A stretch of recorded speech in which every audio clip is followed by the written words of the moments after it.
Olá pessoal, tudo bem? Neste vídeo nós vamos falar de regressão linear múltipla e regressão polinomial. Dois assuntos aí que de certa forma podem ser relacionados. Inclusive aqui eu coloquei um gráfico onde nós temos aqui uma regressão em função de duas variáveis, ou seja, regressão múltipla e também polinomial, porque ela não é linear nesse caso aqui. Parece que a gente tem um relacionamento quadrático aqui da resposta com essas duas variáveis, tá? Mas vamos lá, vamos começar falando da regressão linear múltipla.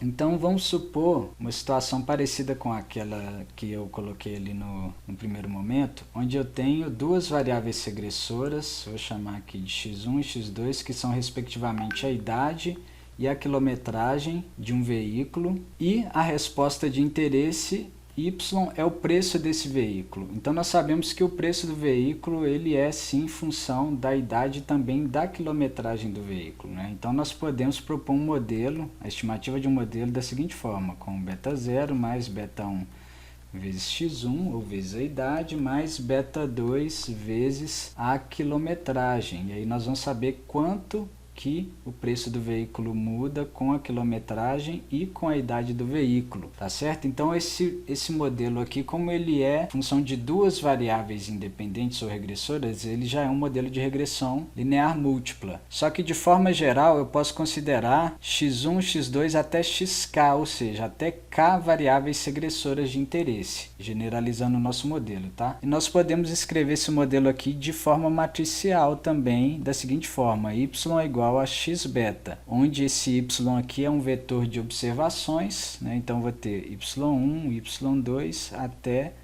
ytr, tá? Considerando aqui tr como sendo o número de observações que nós temos nos nossos dados de treino, tá? E a nossa matriz x é uma matriz aqui de variáveis regressoras, mas eu tenho antes das variáveis regressoras uma coluna para constante, que é uma coluna unitária, se a gente considerar aqui que a gente está codificando essas variáveis, tá? Quando a gente está trabalhando no R, ele já faz isso de forma automática para a gente, tá? E aí para a variável x1 eu vou ter uma observação, vou ter x12, que é a segunda observação da variável x1, e x1tr, que é a última observação da variável x1. Assim também para x2, até tr observações da variável 2, e podemos generalizar isso, tá? Até xk, então xk1, xk2, até xktr. Da mesma forma que eu representei aqui as observações, né, de treino da variável dependente e das variáveis independentes de forma matricial, né, o nosso vetor de coeficientes beta vai ficar da seguinte forma: beta 1, beta 2, até o késimo coeficiente beta k. E nós temos também um vetor de erro associado aqui ao nosso modelo. Na verdade, o modelo aqui eu tenho que colocar y chapéu, né, pessoal? Então aqui vai ser e1, e2 até etr, da observação tr, que é a última dos nossos dados de treino. O nosso vetor de observações da variável dependente vai ter tr linhas e uma coluna. Nossa matriz aqui de variável de decisão vai ter tr linhas vezes k mais 1 colunas, tranquilo, por causa da constante. O nosso vetor de coeficientes aqui ficou faltando um, pessoal, que é o beta 0. Então vai ter k mais 1 linhas vezes uma coluna, tranquilo. E o nosso vetor de erros vai ser de tr linhas e uma coluna, tranquilo? Beleza, então se y chapéu é igual a x beta, como que vai ficar as nossas observações mesmo, né? As nossas observações é o que a gente prevê, que é x beta, né? Ou y chapéu mais o erro. Então eu poderia colocar também um vetor de y chapéu, que é o vetor de previsões, mas ele vai ser da mesma forma que o vetor de observações, só que com chapéu. E aí nós fazemos a mesma pergunta que eu fiz quando nós trabalhamos lá na regressão linear simples. Como que nós estimamos o vetor beta? Como que nós fazemos a estimativa do vetor beta? Da seguinte forma: pela minimização da soma dos quadrados dos erros, residual sum of squares, tá ok? A partir da escolha de beta. Então, minimizar RSS, no caso matricial, eu posso dizer que é minimizar E transposta E, porque E transposta E é igual ao somatório para E igual a 1 até TR, que é o número de observações de treino, de EI ao quadrado. Sempre que você pegar um vetor e multiplicar ele aqui pela transposta dele antes, você vai obter a soma dos quadrados dos elementos desse vetor, tá? E aí, esse vetor de erros aqui pode ser representado da seguinte forma, ó. As observações menos o previsto, y menos x beta, né? Então, E transposta E vai ficar y menos x beta transposto vezes y menos x beta. Então, minimizar a soma dos quadrados dos resíduos pela escolha de beta é minimizar y menos x beta transposto vezes y menos x beta, pela escolha de beta. E aí, para fazer isso daqui, nós vamos derivar essa quantidade em relação a beta igualar a zero e resolver para beta. Fazendo isso, nós vamos obter as equações normais de mínimos quadrados, tá? Que é isso daqui, ó, x transposta x inversa, x transposta y, que nos dá as estimativas dos elementos desse vetor beta. Tranquilo? Eu vou destacar isso daqui, isso é um resultado importante, isso é muito fácil de deduzir, tá, pessoal? Eu gosto mais de trabalhar até matricial do que de forma escalar, mas eu fiz um vídeo deduzindo isso aqui no contexto do DOE, tá? A gente só tem que tomar o cuidado com o seguinte, ó, tanto no DOE quanto aqui, a variância das estimativas aqui dos coeficientes, né, vai ser isso daqui, ó, x transposta x inversa. Esse produto matricial aqui, né, a gente tira a inversa dele, e aí eu tenho as variâncias dos coeficientes. Em cada elemento da diagonal principal eu tenho a variância de um coeficiente, nos outros elementos eu tenho a covariância. E aí o que que acontece? Quando eu estou trabalhando lá no contexto do DOE, as minhas variáveis aqui regressoras, se eu estiver fazendo um DOE pensando em obter um modelo, elas são independentes, porque eu planejo os níveis, eu não coleto isso aqui de forma aleatória, porque aqui eu tenho que coletar o que tem disponível em regressão, né? No DOE não, eu planejo o experimento e aí eu tenho essa matriz com propriedades ótimas, não tem o que a gente chama de multicolinearidade. Aqui no contexto da regressão eu posso ter multicolinearidade, então posso ter uma correlação alta entre as variáveis regressoras, o que pode impactar negativamente na estimativa dos meus coeficientes, tá? Então tem que tomar cuidado com isso quando vocês forem pegar um material de DOE para estudar regressão, porque o DOE tem propriedades que a regressão não tem, mas de qualquer forma, muito do que eu ensinei lá na playlist de DOE serve para esse contexto aqui, tá bom? Então pessoal,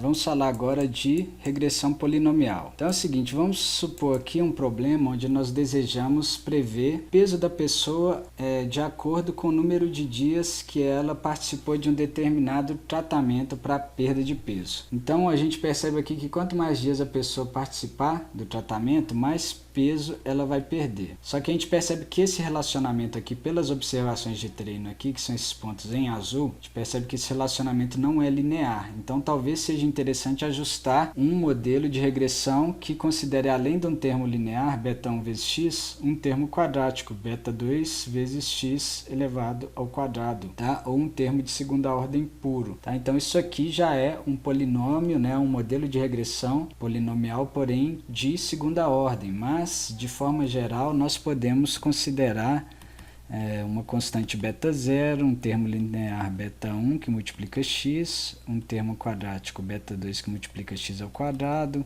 um termo cúbico beta 3 que multiplica x ao cubo e assim sucessivamente, até um termo de ordem q que multiplica x elevado a q. E aí, lógico, tem que tomar cuidado com a ordem desse coeficiente aqui, porque se eu tiver um grau muito elevado, eu posso ter o problema de sobreajuste, que nós já discutimos, né? Mas também se a gente tiver um grau baixo, em algumas ocasiões, a gente pode ter o sobreajuste ou o underfitting, tá? Então tem que tomar cuidado com ambos aí. E fazendo um paralelo com o que nós discutimos em regressão múltipla, aqui na regressão polinomial, se eu trabalhar de forma matricial, com o modelo aqui na forma y, vetor y, chapéu, que é o vetor de previsões, é igual a x beta, eu posso considerar aqui uma matriz x, onde eu tenho uma coluna para cada termo. Então, uma coluna para constante, uma coluna para o termo linear, uma coluna para o termo quadrático, para o termo cúbico, e assim sucessivamente até para o termo de grau Q. E aí eu consigo trabalhar também com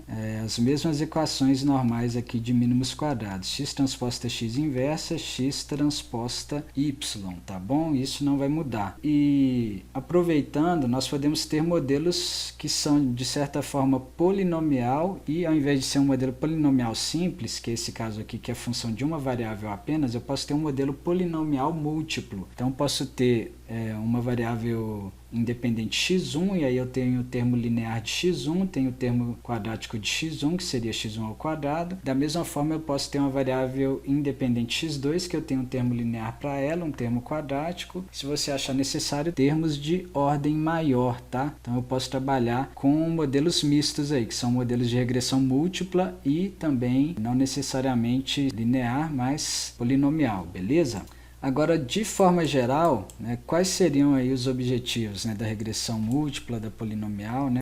Nós desejamos inferir quais variáveis independentes são mais importantes para descrever o comportamento da variável dependente, da resposta, tá? Nós desejamos saber se o modelo apresenta um bom ajuste, uma boa aproximação aos dados, tá? Então nós temos todas aquelas medidas de ajuste, e aí aqui eu estou falando do ajuste dos dados de treino, tá? E dados níveis de interesse, aqui eu já estou falando do futuro, ou seja, de observações de teste, qual o valor previsto e qual a qualidade dessa previsão. Então, além de prever, eu desejo verificar se essa previsão tem uma acuracidade legal. E aí eu tenho as medidas de ajuste também para as observações de teste, beleza?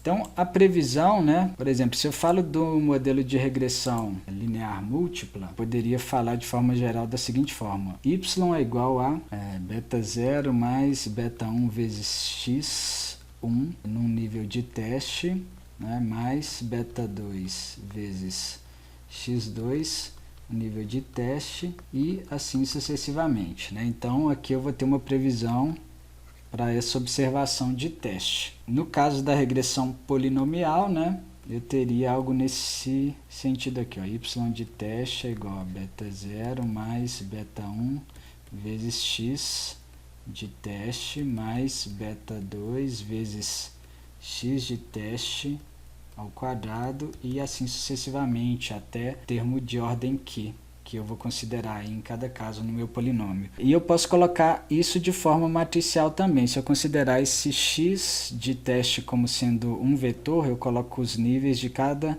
variável regressora aqui, né? E 1 para constante, multiplico isso transposto pelo vetor de coeficientes, eu vou obter a previsão da mesma forma que aqui. E aí, lógico, nós podemos avaliar todas aquelas medidas de ajuste que nós já comentamos, já expliquei para vocês aí no vídeo de regressão linear simples, por exemplo, R ao quadrado, soma dos quadrados dos resíduos, a média dos quadrados dos resíduos ou média dos quadrados dos erros, a raiz da média dos quadrados dos erros, né? O MAI, que é um que eu não comentei no vídeo teórico de regressão linear simples, né? Mas eu comentei no vídeo de implementação no R, que é a média dos desvios absolutos, tá? E por aí vai. E aí tem algumas outras possibilidades que nós podemos discutir. Por exemplo, a interação. A interação é algo aí que é típico da regressão múltipla, tá? Então vamos considerar aqui um caso que nós desejamos prever o preço do veículo novamente com base na idade do veículo e na quilometragem. Pode ser que eu perceba aqui, ó, que de forma geral, quando eu aumento a idade do veículo, quanto mais velho for o veículo, menor vai ser o preço dele. Entretanto, se ele tem uma quilometragem mais baixa, esse preço com o aumento da idade vai cair mais rápido. Agora, se ele tem uma quilometragem mais alta, o preço vai cair também, mas talvez não tão alto, porque chega um determinado momento que isso vai ficando tão baixo que não tem como cair mais, digamos assim, tá? Não sei se o meu exemplo foi interessante, mas o que eu estou querendo dizer é que existe uma interação entre as variáveis x2 e x1, entre a quilometragem e a idade do veículo. Como que eu representaria isso no modelo de regressão? Eu posso ter aqui, ó, uma constante beta 0, mais um termo linear para x1, beta 1 multiplicando x1, um termo linear para x2, que é beta 2 multiplicando x2, e posso ter aqui um termo de interação, que a gente chama assim de beta 1, 2, que é o produto entre x1 e x2. E aí, para conseguir estimar esse termo aqui, lá na nossa matriz x, né, quando eu vou fazer de forma matricial, y igual a x beta, eu tenho que ter uma coluna nessa matriz que vai ser o produto entre as colunas x1 e x2, para estimar aqui os termos lineares, tá? Então, eu tenho que ter uma coluna do produto para estimar o coeficiente de interação, beleza? A interação ela é importante no sentido de que ela descreve como que a mudança no nível de uma variável muda o efeito da outra variável. Se eu não considerasse a interação aqui, né, se eu considerasse só os efeitos lineares, eu possivelmente aqui, ao invés de eu ter essa inclinação mudando para x1 de acordo com o nível de x2, eu teria aqui um efeito médio de x1 aqui, que seria a média dessas duas linhas aqui, ó, mais ou menos, tá certo? Uma inclinação média entre essas duas, se eu não considerasse o termo de interação. Então, ele é importante de ser estimado em muitos casos, porque vai ajudar a explicar a variabilidade dos dados aí se você tem, de fato, uma interação significativa, tá certo? Vamos ver agora uma outra possibilidade, que seria a presença aí de variáveis categóricas no estudo. Então, o que acontece? Eu posso ter uma variável x1, que é uma variável contínua, por exemplo, aqui eu estou considerando ainda a idade do automóvel, mas eu tenho aqui também, nesse exemplo que eu coloquei, uma variável x2, que é uma variável categórica, que nesse caso é o modelo do carro, o modelo do veículo. Eu considerei 3 modelos aqui, Gol, Uno e Corsa. E aí o que acontece? De acordo com o modelo, pode ser que eu tenha um comportamento diferente aqui. Eu sempre vejo que a idade tem um efeito negativo no preço, quanto maior a idade do veículo, o preço diminui, mas eu tenho aqui 3 categorias e eu vejo que em média o preço do Gol é mais alto que o do Uno, que é mais alto que o do Corsa, por sua vez. Como que a gente faria para